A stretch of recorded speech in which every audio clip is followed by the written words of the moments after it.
Hare Krishna, my name is Sankirtan Das. I'm from Czech Republic. It's very unknown country for those who are from India. It's in the middle of Europe.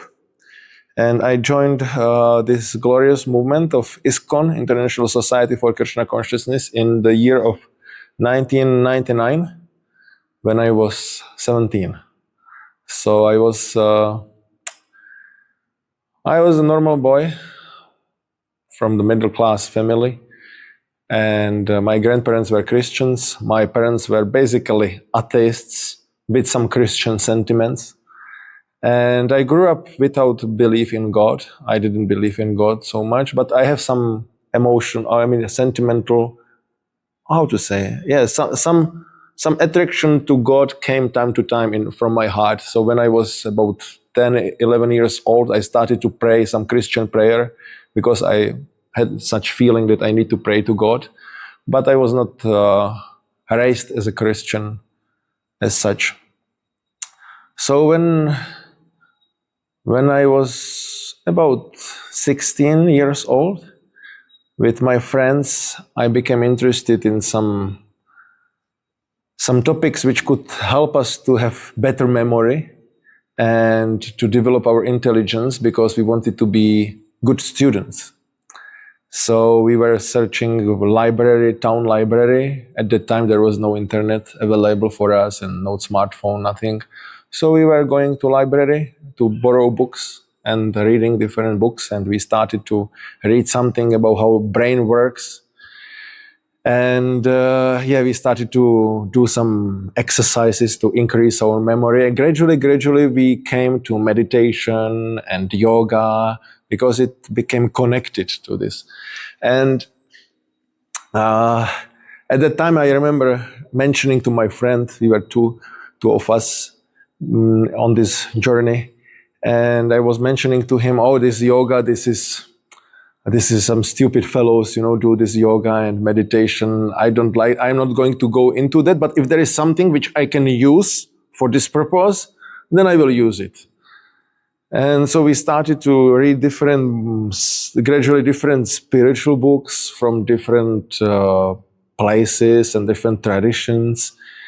And gradually we became more interested into finding some final goal of life, the meaning of life, the purpose of life, than just this brain thing, that became secondary. And gradually we forgot it. And we became actually so much interested into yoga and meditation, and some also Chinese practice, Buddhism and Taoism and Qigong and Taichi and Kung Fu and all these things, were very much interesting.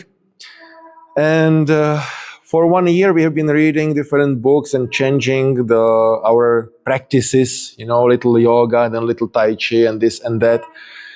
And after 1 year of searching like this, already this desire to find something higher and the purpose of life was there.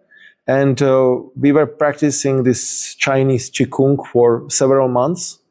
And the philosophy is impersonal there. Yeah, you have to merge with Supreme or become one with everything, or cease to exist. And we have been reading in many books that this is the highest thing, that we have to become one. And I felt some, strange feeling in my heart.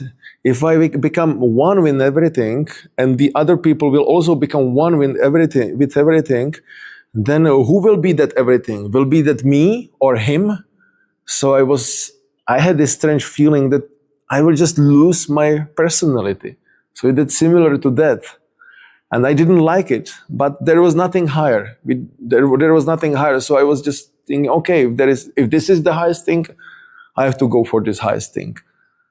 But then at one nice day in the year of 1999, I think it was March, we went to this library and we have seen some books which we didn't see there before. They have been there, but we just couldn't see them. We were borrowing books from this category of spiritual esoteric literature. And then we took out Bhagavad Gita and Life Comes from Life from Srila Prabhupada.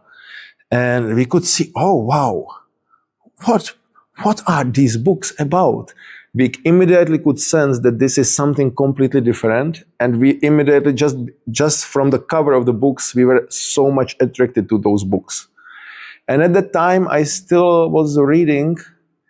I was reading some Taichi Qigong book, and I wanted to finish it. So I didn't borrow at that time the book, but my friend borrowed. Life Comes from Life. And in 1 week, he finished the book, and I spoke with him. We were meeting every weekend because I was studying in some other town. So when I came together for a weekend, then we met and we discussed these things. And he said, "Wow, this book is amazing. You have to read it. It's really very different from whatever we read till now." And so I took that book, and after, I don't know, maybe 2-3 pages, maybe 5, I was convinced. Okay, Krishna is God, and I'm his servant, and this I'm going to do for the rest of my life. I'm devotee of Krishna. And I felt such a relief in my heart. I don't have to merge with everything, with Supreme, become one, nothing. I can just have my personality and be a servant of the Supreme Personality. And that was such a relieving understanding and information. I was so happy. It was just complete bliss. I was reading that book, and at that time we have been with our schoolmates and with our teachers. I was studying a forestry secondary education, you could say, as I was supposed to be a forester. So we went for 2 weeks to practice, into the forest and do some manual work also there. And I had that book with me, and the students, my schoolmates, were asking different spiritual questions, and I was answering and reading that book, and I was just completely. It was amazing. I mean, this was amazing. And then we borrowed Bhagavad Gita, which was also there, and we could connect immediately according to, how the books looked like. We immediately could sense, this is the same author, this. They were in different places, but we could easily connect them together. And then, we read Bhagavad Gita and started to chant a little bit. And then it started. It was very ecstatic time. And this hope, we will become devotees of Krishna. We can achieve Goloka Vrindavan, and our life now has the real meaning. It was extremely, extremely strong. It was amazing. These were very, very, very strong feelings. Then gradually we decided to visit devotees after maybe 3-4 months reading these books. Read everything what was there in the library, town's library. And one very important thing which was part of the book was the address. So there was an address. And we realized, these people really exist. It's not just some philosophy, but there are real people who are practicing, and they are in Czech. So that was amazing information for us. So in the summer holidays, when we had summer holidays, we decided to go and visit this farm of devotees. And we didn't have any, GPS navigation, anything. So we had this auto atlas, this map, which my father used when he went somewhere with his car. And so we looked into the index, find the village. Fortunately, there was only one village of that name, so where the devotees had the farm. So we cut off few pages which we needed for our journey, and we went on our bicycles. So we took our bicycles, and we went, I think it was like 120 kilometers away. So we went on our bicycles with this map, and we didn't have any other contact, just this address. So we just went there, and then we were searching. When we reached the village, we were searching if there are some cows. We were expecting many cows being on the pasturing grounds, on the pasture. And we were going through the village and searching if there will be some devotees. And we were searching whole village and couldn't find any devotees. So what will we do? Then we had a good idea. We will ask. After 1 hour, going here and there, we can ask. So then we decided to ask. Please, excuse me, do you know where is Hare Krishna farm? Oh, yes, actually, it's, you have to go through this forest and over that small river, and there is 2 kilometers from away, you can reach that through this small path. So we went there, and then we saw the farm, and then we saw the first devotee. He was sitting there, one devotee was sitting there, taking prasadam, and I was like, wow, there is a devotee of Krishna, and he has shaved head, and he has this shikha. And it looks amazing. They are real. We're just completely fascinated. So we came there and introduced ourselves. So we have been given some prasadam. And most of the devotees, especially, everywhere in the world, they really love prasadam. But at that time, this farm didn't have a very good cook. And the prasadam which we got, we didn't like it at all. We really didn't like it, and it was like some khichdi, but it was not very tasty. And later, the temple president confirmed to me that at that time the cooking was very poor there, actually. So we didn't come because of prasadam. We joined in spite of this experience. And I was thinking, okay, this I have to eat for the rest of my life. This is that prasadam which was described in these books as so nectarian, amrita. So this is the taste. And my friend, he was more philosophical, and he explained to me, your taste will be adjusted gradually. It will be adjusted, and you will get used to it. Okay, then I will do. So we have spent there about 3 or 4 days on the farm, helping devotees and participating in morning programs. With, of course, many misconceptions were there in our minds, but it was just fascinating for us, and we were even more convinced that this is the life we want to live. And then we, on the way back to visit our parents, to back home, so we were supposed to meet our parents, and we didn't tell them that we are going to meet Hare Krishna, because we had this fear that they will think, okay, this is a cult, and this is dangerous. And it was, we are post-communistic country, so people were very reserved for these things. And my parents especially, my father was a policeman, and he didn't like any extreme thing. And this is extreme for the people there. But on the way back, we couldn't help ourselves that just the whole way we were chanting Hare Krishna. All the time chanting Hare Krishna. And we were like, we have to tell this to our parents. They have to understand. This is so amazing. They have to agree with us that this is so amazing. And also one thing I have to mention, that the last prasadam we had there was breakfast. And we came like, okay, we will not take much, because we didn't want to tell them that we don't like the food. And so we took only little, and then I tasted it, and it was, wow, so tasty. And it was halwa. It was halwa for breakfast. So then we came and we wanted more. And we also bought a cookbook.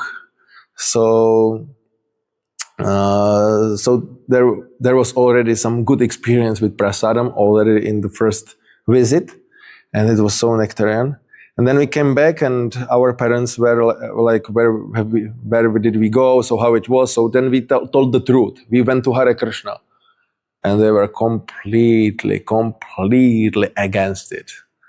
It was very heavy, and they invited my grandmother because she was a Christian.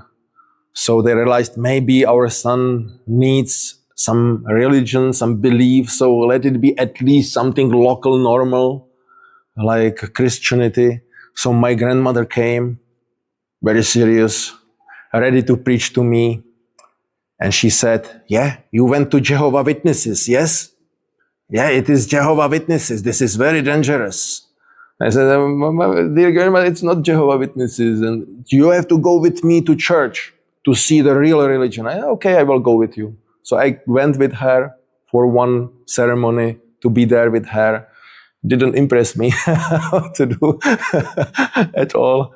And yeah, this is like this. It started, and I started to cook at home. First thing I tried was this halwa, but I didn't put the right proportion.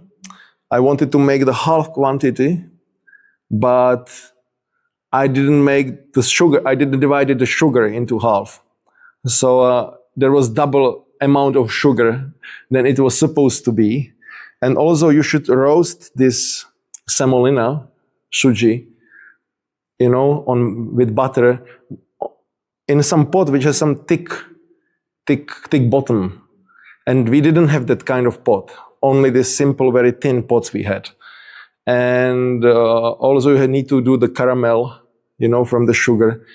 And so I did everything, and there was this reaction, when you put the water into this suji and also to caramel, to this sugar melted.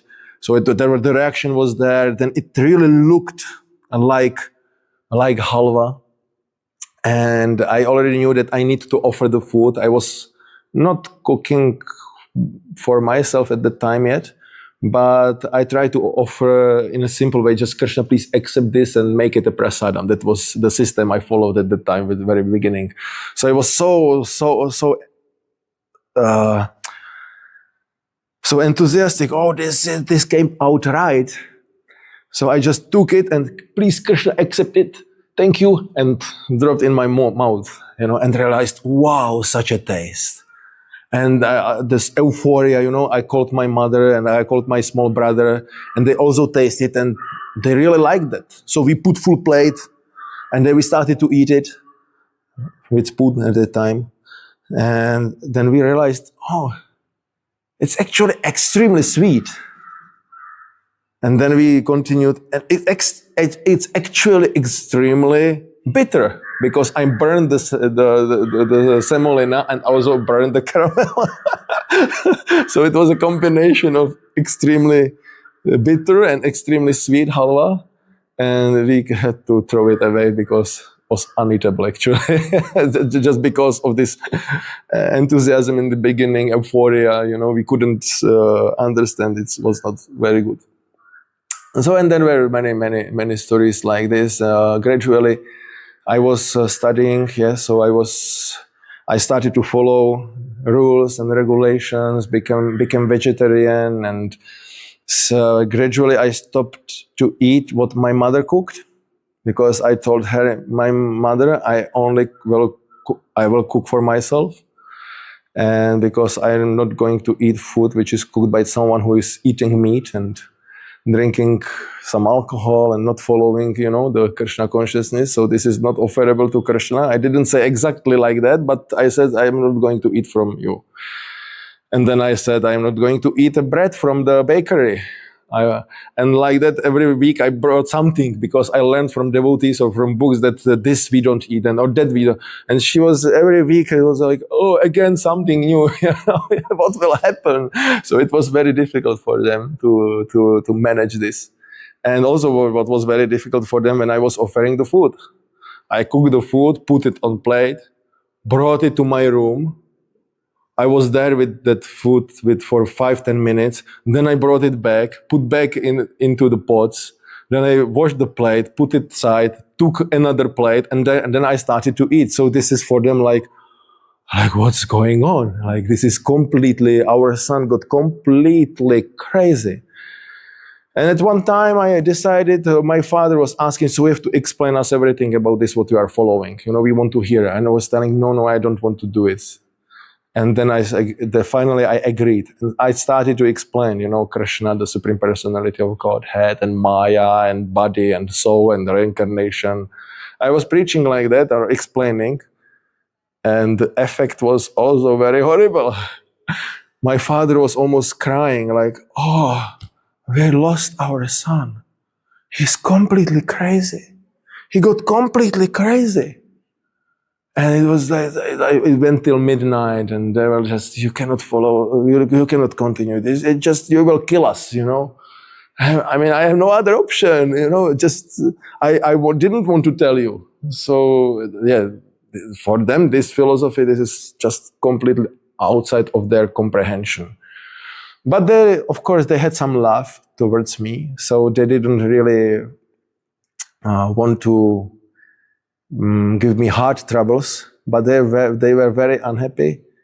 And I was gradually buying more books, and I was cooking for me when I was on a hostel. I was going like 4 hours by train, and then I was there through the week, and then I came back. So I didn't eat this. Already I decided I will not eat the karmi food. So I cooked for myself on Sunday before leaving for the whole week. So I cooked some prasadam for a Sunday, some nice feast. Often with that friend who actually was joining with me. He was practicing with me, but he studied in the city when I was born. So we didn't see each other during the week, but on weekends usually we cooked together. And my parents tolerated it, but they didn't like it at all. And my system was that I was cooking for the first day. I had some sabji, rice, and something like that. When I came to school, then I had some bread and some misli. And I just was eating most of the week. I was from Tuesday till Friday. I was eating only bread with little bit of butter. I had cuts on bread how much I can eat every day because I didn't have much money.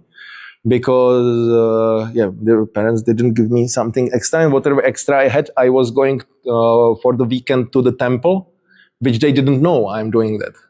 So I had to save those money which I had for food.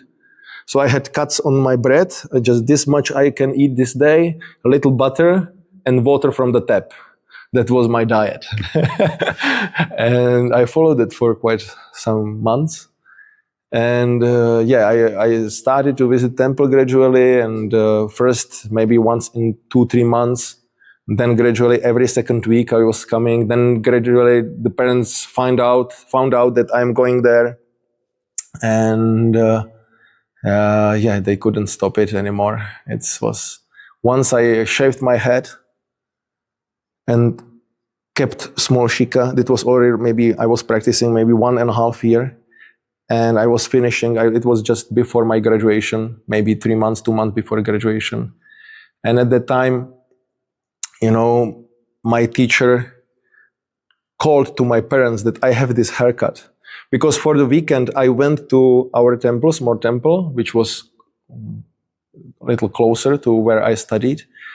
And I was there on the class, and the telephone started to ring, there. And it was ringing and ringing. And one devotee, Ashwari Prabhu, he was giving a class, and he said, all civilized people at this time have a class from Srimad Bhagavatam. Who is disturbing, like this. And it was ringing and ringing and ringing. Then his wife went to pick up. And then she went to the temple room, and the father of Bhakta Lucas is calling. And I was like, and he was calling, your teacher called us, and you have to come home, and you have this haircut. And so I had to go, and I had to cut the shika, cut it off, And he locked all my books, which I had there. He locked everything. I didn't know where.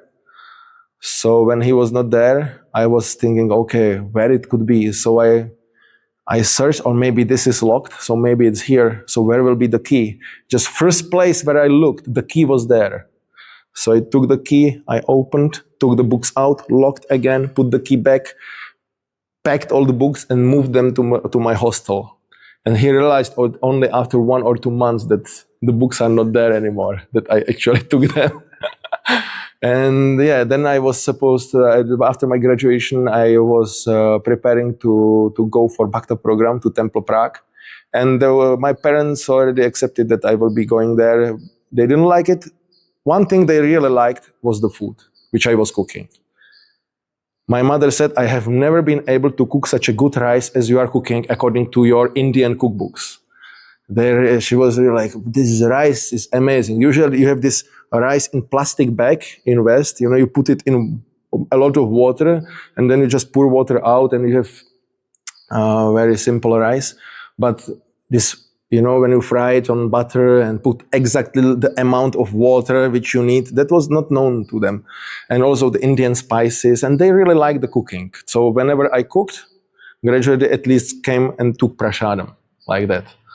So that was there, and yeah, and then I immediately after I passed my final exams and received the diploma, I just went home, packed my things, and was leaving to go to the temple. And my mother was crying, of course, because still they were very fearful that they are losing the son forever. And when I was in complete bliss. I was in complete bliss. Of course, I felt for the mother, but I mean, God is more important. And this will just time will cure this. So as everything. So when I was standing at the train station, railway station, waiting for the train, in my mind it was going like this: no more school. No more exams. Because, you know, for 14 years I have been just studying, and you had to go to school every day and going through exams and so much stress. And I was a good student. I was the best at the school. And, but I really didn't like it because it was useless. And I was thinking, I couldn't believe that's true. It was like a dream. And now I can go, be in the temple, and just live for Krishna. I was thinking like this. This cannot be true. This must be a dream. This cannot be true. But it was true. It was reality. So I went on the train and I reached the temple. And Bhakti program was supposed to start just 1 month later. And I got my service, and I was just running up and down doing the services and everything, serving devotees, and just complete enthusiasm, just bursting, you know, from all the pores of the body. It was amazing. It was amazing, going for Harinams and having kirtans and lectures and reading, and it was amazing. Yeah. And one thing I have to also mention, when I was on that farm, prasadam was not good. I managed to come to that farm again for Janmashtami, actually. My friend, his father didn't allow him. He had it more difficult. My parents really didn't like it, but they were not, they just didn't want to completely stop me. They had some few little attempts, but they didn't want to torture me so much, but he had it more difficult. So I came for Janmashtami, and after that I got contact for Temple Prague. So we wrote a letter, you know, at that time, paper letter, that we would like to know if there are some devotees around our town. Because we had no idea at the time that we will be in Prague. I was more into nature and like that, and maybe we will start some farm. We were already thinking we will start some farm. We were going into the forest. That was our daily routine, regular routine, weekly routine, to go to the forest and read books there. And we were searching for some nice place where we could start the farm. Interesting. And then we wrote this letter to the temple, and they answered, and we got nice letter, and they invited us to come to the Temple Prague. So we went there, and their breakfast came. And I was, okay, this is that food, so I have to be very careful. So one item, and I tasted, and it was pure nectar. Second item, pure nectar. Third, fourth, fifth, sixth, seventh, breakfast. And Mahaprasadam, this, that from the deities, you know, this fried sabji and this puri and this and the sweets. And everything was so amazingly tasteful. Since that time, all prasadam is amazing. But the first one was a test from Krishna. So after going through Bhakti program, I was very nervous if they will accept me as a brahmachari. Because you go through Bhakti program 3 months, that was the system. And after the final exam, and they will consider if you can stay, if you are qualified to stay in the temple, or maybe it's better for you to live as a congregation. And I was like, okay, I hope they will accept me. And they accepted me. So I became brahmachari. And actually, I got a service of temple commander just 1 month after Bhakti program. So I was 18, and I became a temple commander. Of course, I was not managing all the services, but the basic services like cleaning and cutting vegetables and washing the pots and doing laundry for other devotees. And sometimes I had to interfere also with quite senior devotees. So that was specific situation. And I was thinking, let me, first year I didn't think who will be my guru. I was thinking most of the here devotees are disciple of this and this guru.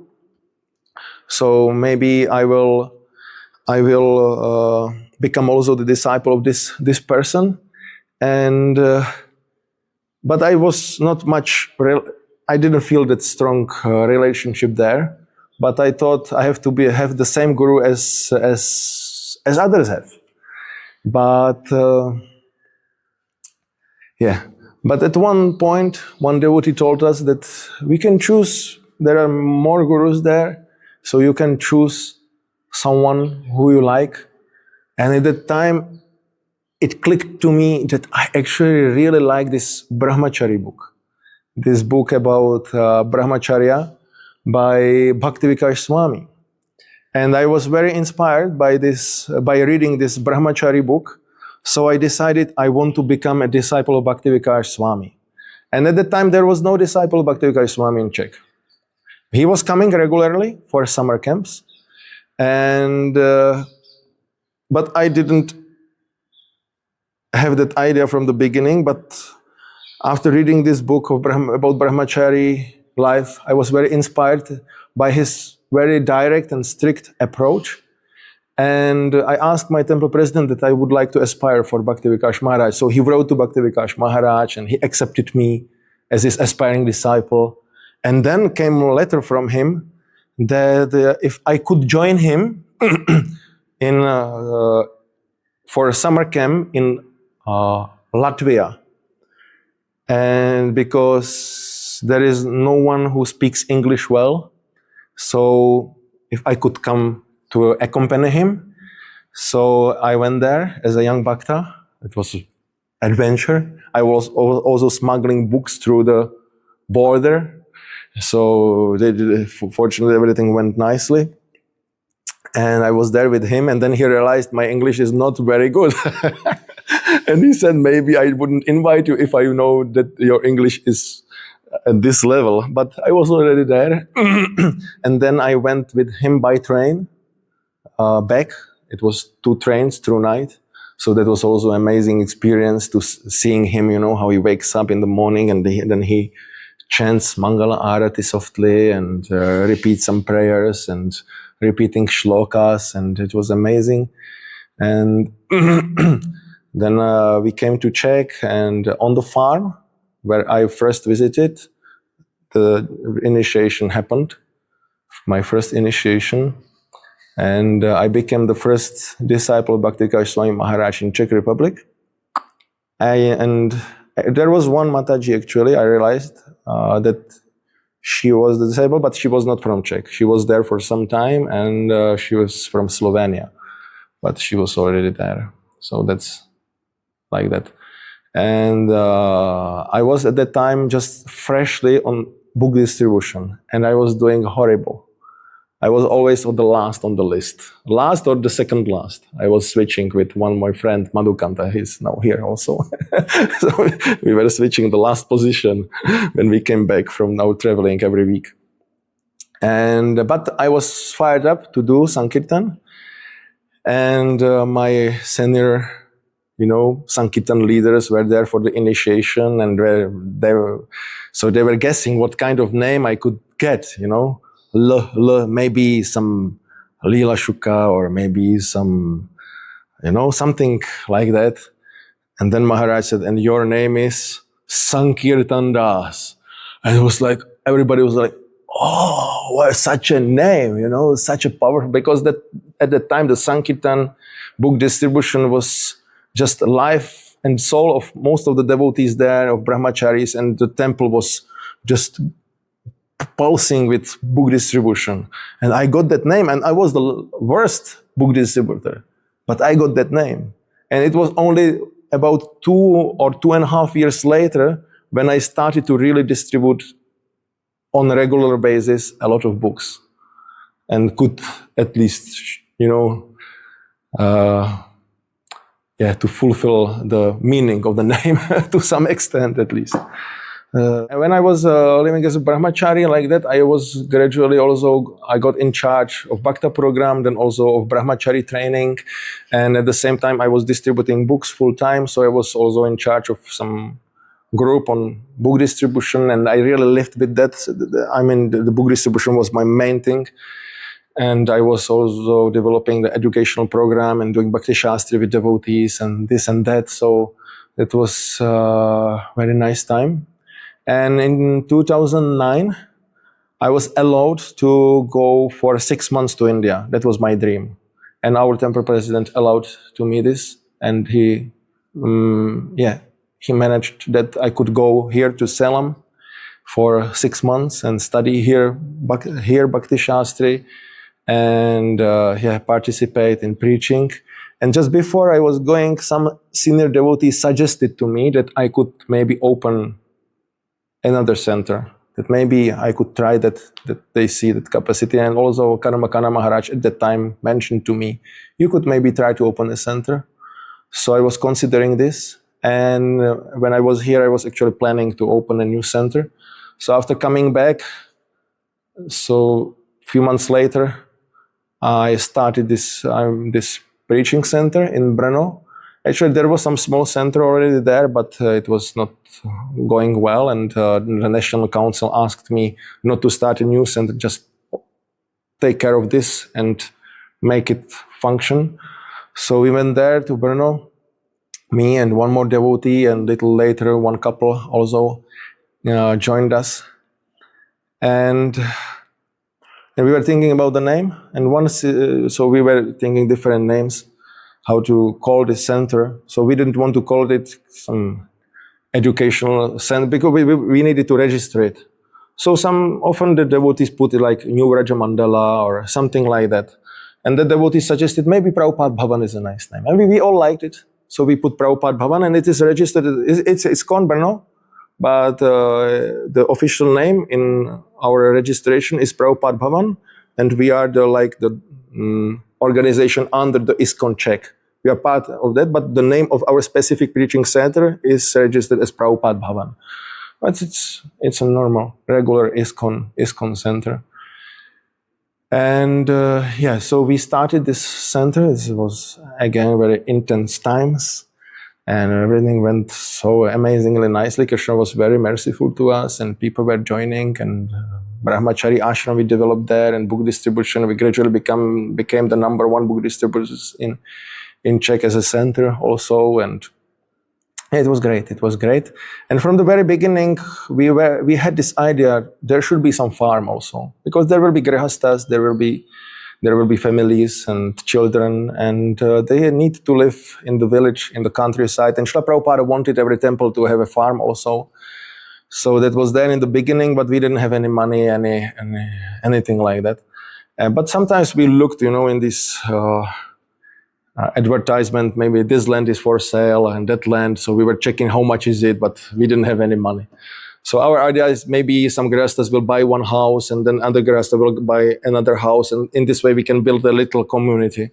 But in 2015, we got the opportunity to buy this farm, which we have now. One devotee inherited some money, and he invested it in this project. So we were able to start this farm community. And it was like a dream. Like, now we really have a farm. We couldn't believe it. We were standing there. We are here, and we have a farm. So now we can, expand our activities. So the book distribution was there, and we had also this bus party. You can maybe put the link there down. Our short video on our bus party. This also, even in India, many devotees watched that. And I was told by some devotees that they joined ashram. They decided to join ashram on the basis of this video because they really like the atmosphere of the cooperation and the preaching spirit and adventure. So I'm happy for that also, that we could help like that. So we have this bus party program, preaching, Harinam, Sankirtan, book distribution, regular programs. Everything was so nice. And now farm, another big thing. So yeah, since 2015, we are also developing this Nava Gokula Farm. And we are still in very beginnings. We are trying. We have 6 couples, 6 families there. And it's also a base for our Brahmachari team. In Brno now we have just small preaching center just to preach there in the city and bring more people in. But the main basis now is the farm. We don't have to pay the rent, high rent in the city, but we have our own place and Grastas can live there, and we have nice, school for children when they can be educated very nicely in Krishna consciousness. So this is these are our projects, and this is our life, and Hare Krishna. Jai Srila Prabhupada.